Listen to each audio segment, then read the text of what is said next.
Never a slow news day for Real Madrid, and I'm back again to give you all the latest news and transfer rumors. Starting with the goalkeeper situation, we have to speak about Andre Lunin. So, Lunin was offered a contract extension earlier this year in March. However, he has yet to sign it, which ultimately means he will probably be leaving sometime this summer transfer window.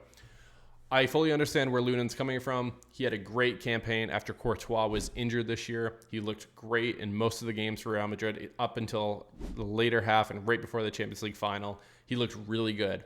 However, I think he was a little annoyed that, Courtois coming off the injury gets the nod over him in the final. But I will stay true to what I said before. If Courtois is healthy, he is one of the best, if not the best goalkeepers in the world. And obviously, he's the best choice for Real Madrid as the number one option.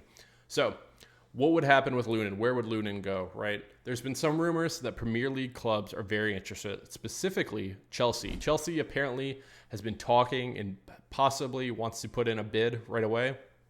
But currently there's no bid and no negotiation going on between Real Madrid and Chelsea. But if anything changes, I'll definitely let you all know.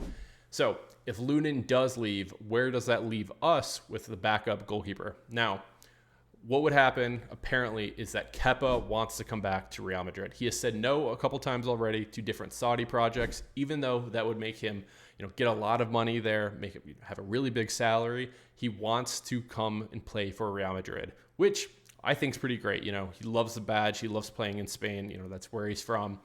And I think it'd be a pretty cheap option. Plus, he already knows the system, having come last year on loan from Chelsea. And so if Lunin does leave, look out for Kepa coming back and being the backup option.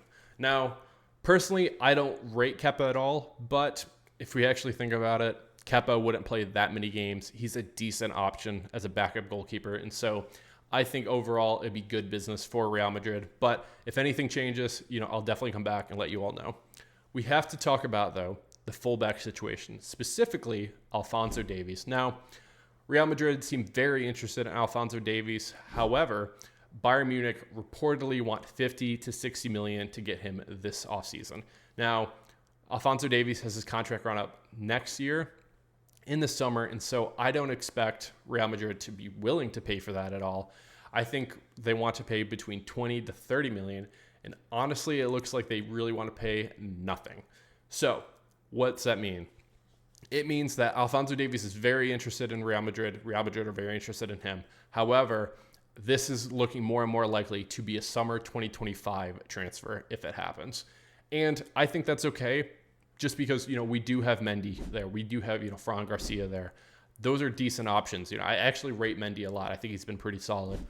But getting Davies, he needs to basically wait to get to January, and then if he still doesn't have a contract, Real Madrid could sign him in January to get him next summer in the transfer window. So if that happens and we wait until 2025, Real Madrid will probably go and re-sign Ferland Mendy to at least a 1 to 2 year contract extension because Mendy's contract runs out next summer as well. And you don't really want to have a transition between the two. I think you'd rather have both of them there and kind of fight it out. Plus, that's really two good options to have. So if we do not get Davies, I would expect Ferland Mendy to get that contract extension this summer. So look out for that if that happens. We have to talk about the other side in the right back situation.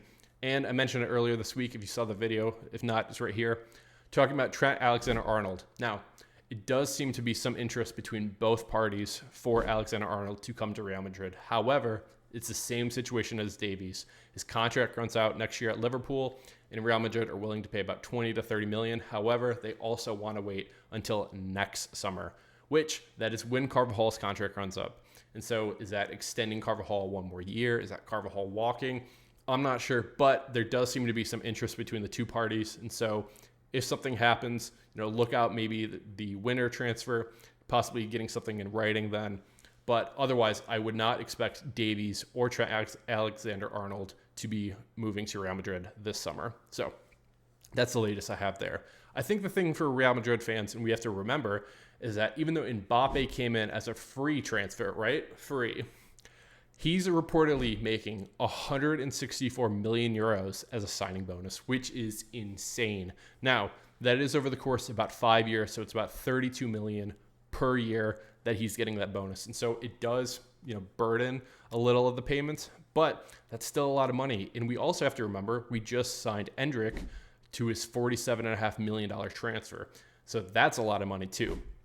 So you add both of those up, and what is that? That's around 80 million, 80 million euros just in this transfer market. So that's an insane number that they're spending, which is pretty close to being in line with the previous years. Last year when we got Bellingham overall and we got Güler, right? It was about 128 million. The year before we got Tchouaméni, it was 80 million for that. So we're right along the same line of numbers and transfers. And so I don't expect Real Madrid to really push over that and to go get somebody else. The only player in the position I would like Real Madrid to go do is go get a new center back. I think we lost out on Leny Yoro, which let me touch on that real quick too. Apparently, Leny Yoro wanted to come to Real Madrid, and we were willing to pay 20 to 30 million. However, Manchester United came in and paid an insane number, like 66 million. I guess what Lille told Leny Yoro is if you don't accept this Manchester United offer and you wait to go play for Real Madrid, that's fine, but you're not playing at all this season for Lille. And so his hand was kind of forced there, so it kind of sucks for him, but ultimately he's going to Manchester United. Where that leaves Real Madrid is I do think we're looking for a center back. However, there's no good really young ones who are cheap, and there's no really good old ones who are also cheap. 20 to 30 million is what they wanted to play for Leny Yoro. And so since they're not paying that for him, I don't expect them to pay that for somebody else. So honestly, give me Sergio Ramos, give me Pepe, somebody like that. Just get another body, somebody who plays for Real Madrid before, who understands the culture.